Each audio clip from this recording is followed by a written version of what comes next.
Nama Sriwijaya berasal dari kata Sri yang artinya bercahaya atau gemilang, dan Wijaya yang artinya kemenangan. Menurut catatan sejarah, Kerajaan Sriwijaya mulai berdiri sejak abad ke-7 Masehi.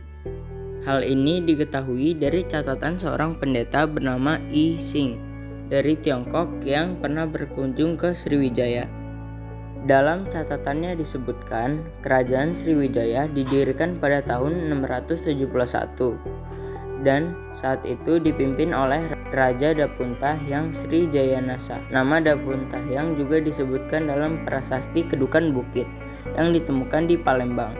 Dalam prasasti itu disebutkan bahwa Dapuntahyang telah berhasil melakukan ekspansi selama 8 hari dengan membawa kekuatan 20.000 orang tentara. Sejak saat itu, Kerajaan Sriwijaya semakin makmur dan sejahtera. Dalam perkembangannya, Kerajaan Sriwijaya berhasil menguasai Pulau Jawa, Sumatera, Kamboja, Semenanjung Malaya, Thailand bagian selatan, dan pesisir Kalimantan. Dengan dikuasainya wilayah-wilayah tersebut, Kerajaan Sriwijaya pun sukses menguasai jalur perdagangan di wilayah Asia Tenggara. Kerajaan Sriwijaya berhasil menjadi kerajaan yang sangat kaya karena berhasil menguasai jalur-jalur perdagangan yang strategis. Para penguasa Kerajaan Sriwijaya menyadari bahwa kekayaan sebuah negara bukan hanya berupa harta. Oleh karena itu, mereka pun giat mengembangkan kebesaran agama Buddha dengan berbagai cara. Di Kerajaan Sriwijaya banyak didirikan sanggar atau kelompok belajar serta guru spiritual Buddha untuk memperdalam Buddhisme. Salah satu guru yang paling terkenal adalah Sakya Kirti. Wilayah Sriwijaya terletak di samping aliran sungai yang menjadi jalur perdagangan. Dengan cara mengambil komoditi yang ada di pedalaman, Kerajaan Sriwijaya pun mengambil komoditi itu dan menjualnya di wilayah mereka.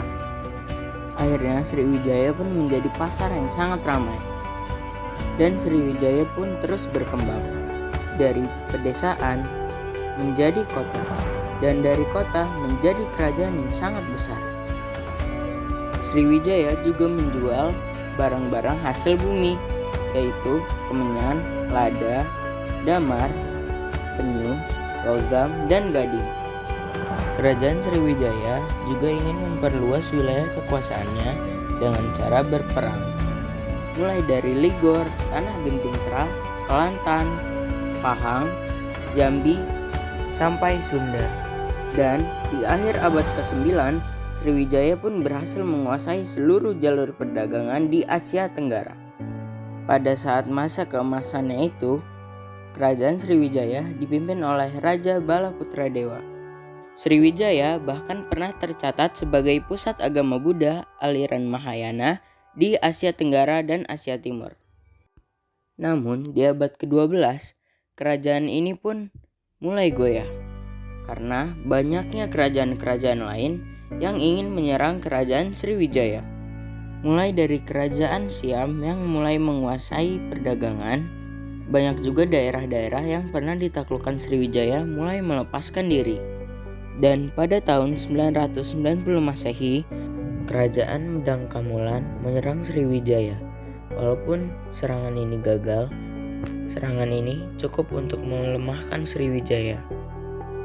Selain itu, kerajaan yang dulunya menjadi sekutu Kerajaan Sriwijaya seperti Kerajaan Kolamandala juga berperang dengan Sriwijaya karena masalah politik dan perdagangan. Selain itu, munculnya Kerajaan Singasari yang ingin menyatukan wilayah Nusantara mulai mengirim ekspedisi ke arah barat yang disebut Ekspedisi Pamalayu. Karena berbagai sebab, Ekspedisi Pamalayu kemudian berubah menjadi pertumpahan darah. Peperangan antara Singasari dengan kerajaan-kerajaan di Sumatera menjadi salah satu faktor penyebab runtuhnya Kerajaan Sriwijaya. Sriwijaya juga terdesak oleh Kerajaan Thailand yang memperluas wilayahnya sampai ke Semenanjung Malaya. Tidak hanya itu, Kerajaan Majapahit juga menyerang Sriwijaya di tahun 1477 Masehi. Serangan ini dilakukan ketika Kerajaan Sriwijaya sudah berada di titik yang sangat lemah.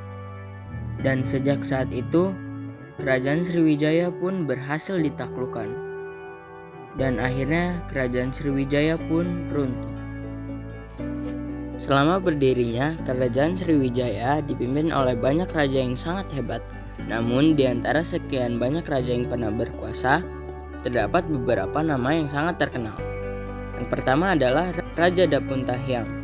Namanya disebutkan dalam prasasti Kedukan Bukit dan Talang Tuwo. Raja inilah yang sangat berperan menjadikan kerajaan Sriwijaya sebagai kerajaan maritim yang disegani. Raja Darmasetu. Di bawah kepemimpinannya, kerajaan Sriwijaya semakin besar dan wilayah kekuasaannya mencapai semenanjung Malaya. Raja Balaputra Dewa. Pada masa pemerintahannya, kerajaan Sriwijaya mencapai puncak kejayaannya. Abad ke-9 menjadi masa keemasan kerajaan Sriwijaya karena berhasil menjadi sebuah kerajaan besar dan pusat agama Buddha di Asia Tenggara. Raja Sri Sudamani Warmadewa. Ketika raja ini berkuasa, kerajaan Sriwijaya mendapat serangan yang dilakukan Raja Dharmawangsa, Raja Sanggrama Wijaya Tunggawarma. Di bawah kepemimpinannya terjadi serangan dari kerajaan Kola. Kerajaan Sriwijaya juga mempunyai beberapa bukti sejarah. Prasasti Kedukan Bukit mengatakan bahwa Raja Dapuntahiang melakukan perjalanan suci memakai perahu dan membawa 20.000 orang. Prasasti Kota Kapur dan Prasasti Karangbirahi berisi doa-doa kepada dewa untuk menjaga Sriwijaya dan menghukum setiap orang yang bermaksud jahat. Sriwijaya juga membangun sebuah taman bernama Srik Setra seperti yang ditulis di Prasasti Talang Tuwo. Prasasti Palaspasema mengatakan bahwa Sriwijaya akan mengutuk orang-orang yang berbuat jahat dan tidak tunduk terhadap perintah raja seperti yang dituliskan di Prasasti Telaga Batu. Prasasti Nalanda mengatakan bahwa Raja Balaputra Dewa mempunyai asrama khusus untuk belajar agama Buddha di India.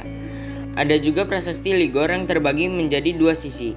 Prasasti Ligor A atau dikenal dengan manuskrip Vyangsa. Isinya tentang Raja Kerajaan Sriwijaya yang merupakan pendiri Trisamaya Caitya, tempat suci sebagai tanda persahabatan.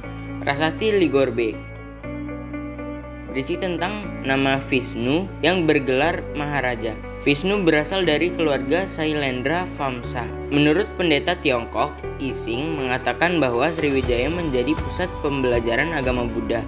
Ia juga melaporkan bahwa ada 1.000 pendeta yang sedang berguru ke Sakyakirti, pendeta paling terkenal di Sriwijaya. Menurut berita Arab, banyak pedagang Arab yang melakukan kegiatan perdagangan di sana. Bahkan ada perkampungan untuk orang-orang Arab. Demikian penjelasan saya tentang kerajaan Sriwijaya, semoga bermanfaat.